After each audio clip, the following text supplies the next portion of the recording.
Welcome to the Queen of Scream. Don't forget to like and subscribe. Hey, this is Diana, the Queen of Scream.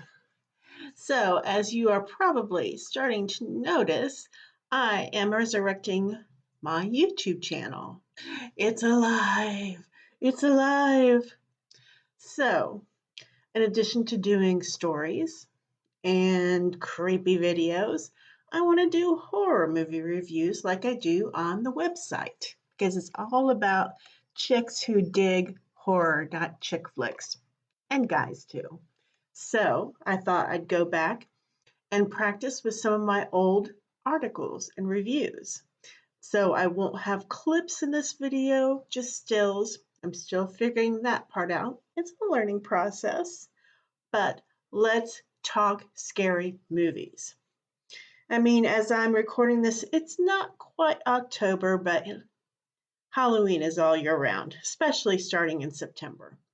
So, those Halloween decorations are creeping into stores. Not that anyone needs Halloween as an excuse for a good vampire flick, right? Are you with me? So, what's better than a good vampire movie any time of year, but especially now?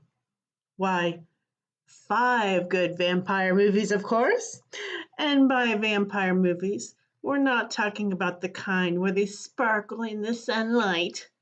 We're talking about blood sucking, garlic hating, and exploding in the daylight, like a vampire should, any respectable vampire.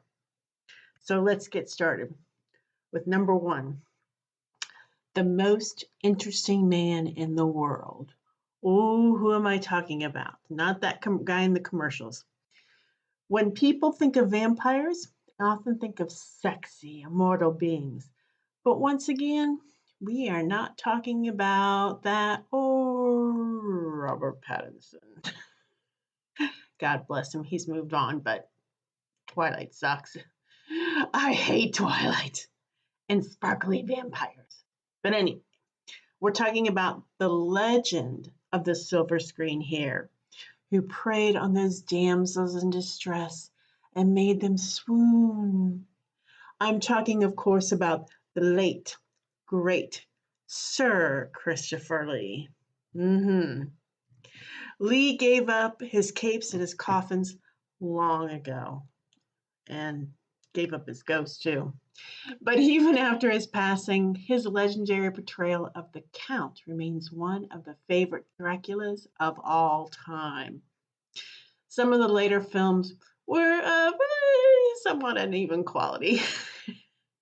But you can't go wrong with Horror of Dracula, according to Screen Rant. An homage to the House of Hammer, Francis Ford Coppola's take on the vampire film, Bram Stoker's Dracula, harkens back to the Victorian style of the old Hammer films, which regularly featured Lee and Peter Cushing. Coppola made the great decision to cast Gary Oldman as the legendary bloodsucker, although paired with a somewhat questionable casting of Keanu Reeves. God knows I love him in a lot of things. Dracula, it's really hard for me to picture that surfer dude character of his in a Dracula movie. But hey, but it still made the cut for one of the movie pilot's all time favorites. Both of them fight over Winona Ryder to win her heart and soul in classic gothic melodrama style. With lush sets, costuming, and style, Bram Stoker's Dracula spins the vampire story as a dark Victorian romance. Let's move on to another movie, Lost and Found Again. The CW has announced plans to develop a TV version of The Lost Boys, which you're still waiting to see. I think that's one of those projects that's kind of died since I wrote this. And the vampire classic with Jamie Gertz, loads of eye candy for the ladies. You know what I'm saying? Kind of like Supernatural. Kiefer Sutherland and Jason Patrick starred in this movie, along with the two Coreys, Corey Haim, Corey Feldman. This film makes a lot of favorite lists, including this one by horror movies. Not only does The Lost Boys play up the sex appeal of vampires in a more modern setting, but it gives them a rock and roll edge. Death by stereo. With those motorcycles, it plays a bit as Nosferatu meets Sons of Anarchy. Bonus for the always delightful Diane Wiest as a naive mother who has no idea her sons are dealing with vampires right under her nose, and she's about to deal with one too. And the next, All in the Family. Another fresh take on vampires movies comes from the Queen of Scream herself, which recommends Near Dark. Okay, you may not have heard of this one, as it was only a small independent film when it was released back in 1987. The sexy little vampire western was directed by Catherine Bigelow of Point Break, the original, which, by the way, was where Keanu Reeves rocked, one of the many movies he has. And she also directed The Hurt Locker. So, didn't she win an Oscar for that? Maybe.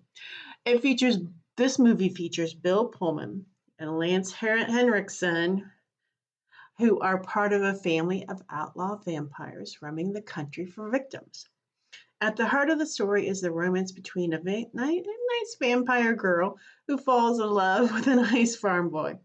Suffice it to say, the vampire family is less than enthused with their choice and not so patient with that farm boy's unwillingness to adapt to their ways. Great movie. Just an amazing cast, and you'll see some familiar faces from James Cameron projects because Catherine Bigelow used to be married to James Cameron. We're keeping it all in the family here. So, on to the next vampire movie. Stick with the original. One of the many horror classic remakes of recent years was a modern take on Fright Night, which originally starred Chris Sarandon as a suave and sexy vampire, ooh la la, who somehow falls for the annoying and dorky girlfriend of the kid next door, just because she looks like somebody in a painting.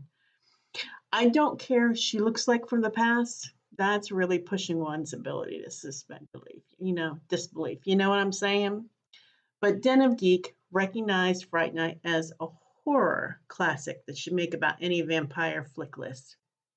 This Halloween camp classic casts Roddy McDowall as the fading light night horror movie host recruited by a vampire hunting team, and Chris Sarandon as some serious eye candy with a little too much bite. I always do root for the villain, sympathy for the devil, and all that. The hallmark of a great vampire performance is when you root for the vampire to win.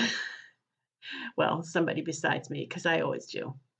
It's fair to say that most ladies watching Fright Night will be settling Team Sarandon. This is far from an all-inclusive list, but will make a great vampire movie marathon for your Halloween party or anytime you want a great scary night of vampire films. I can't talk. It's real voice, not AI, Mom.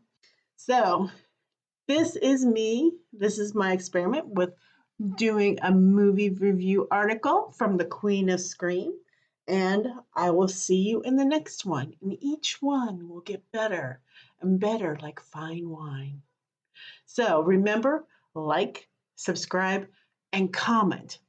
Tell me what you want to hear about. Tell me what kind of videos you want, what movies you want me to review. And I'll see you in the next video. Thanks, and have a scary evening.